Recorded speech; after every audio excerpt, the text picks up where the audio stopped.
Assalamualaikum warahmatullahi wabarakatuh. Perkenalkan, nama saya Fitriani dengan NIM 8595348803 asal Pokjar Majene. Pada hari ini saya akan menjelaskan tentang metode pembelajaran portofolio.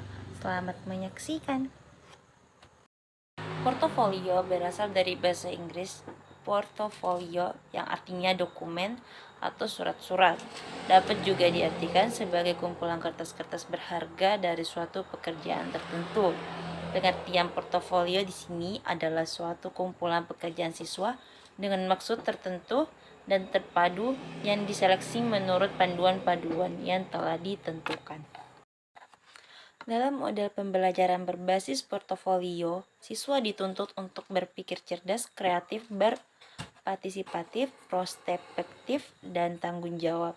Secara rinci, melalui model pembelajaran berbasis portofolio, diharapkan siswa dapat: pertama, memperoleh pengalaman yang lebih besar tentang masalah yang dikaji.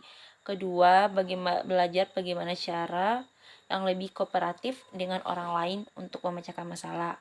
Yang ketiga, meningkatkan keterampilan dalam meneliti. Berikut ini adalah kelebihan dan kelemahan pembelajaran berbasis portofolio. Yang pertama adalah kelebihan. Dapat menutupi proses kekurangan proses pembelajaran. Yang kedua, mendorong adanya kolaborasi atau komunikasi dan hubungan antara siswa dan guru. Nomor 3, memungkinkan guru mengakses kemampuan siswa membuat atau menyusun laporan menulis dan menghasilkan berbagai tugas akademik. Kelemahan dari metode pembelajaran portofolio. Yang pertama, membutuhkan waktu yang relatif lama.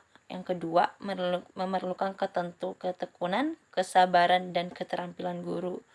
Yang ketiga, memerlukan adanya jaringan komunikasi yang erat antara siswa, guru, ataupun sekolah. Langkah-langkah pembelajaran berbasis portofolio. Yang pertama, mengidentifikasi masalah yang ada. Yang kedua, memilih suatu masalah untuk dikaji di kelas. Yang ketiga, mengumpulkan informasi yang terkait dengan masalah yang dikaji. Yang keempat, membuat portofolio di kelas. Kelima, menyajikan portofolio atau dengar pendapat. Yang keenam, melakukan refleksi pengalaman belajar. Portofolio sebagai penilaian atau asesmen di sini diartikan sebagai kumpulan fakta atau bukti dan dokumen berupa tugas-tugas yang terorganisir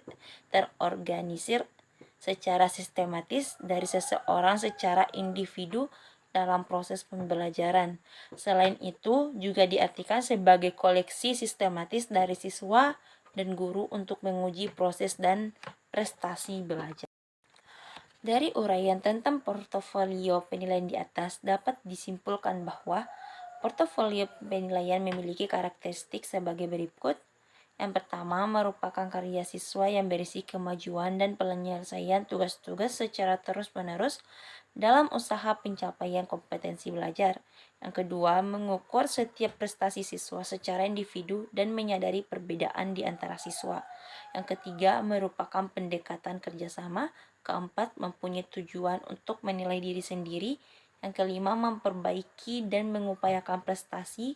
Dan yang terakhir, adanya keterkaitan antara penilaian dan pembelajaran.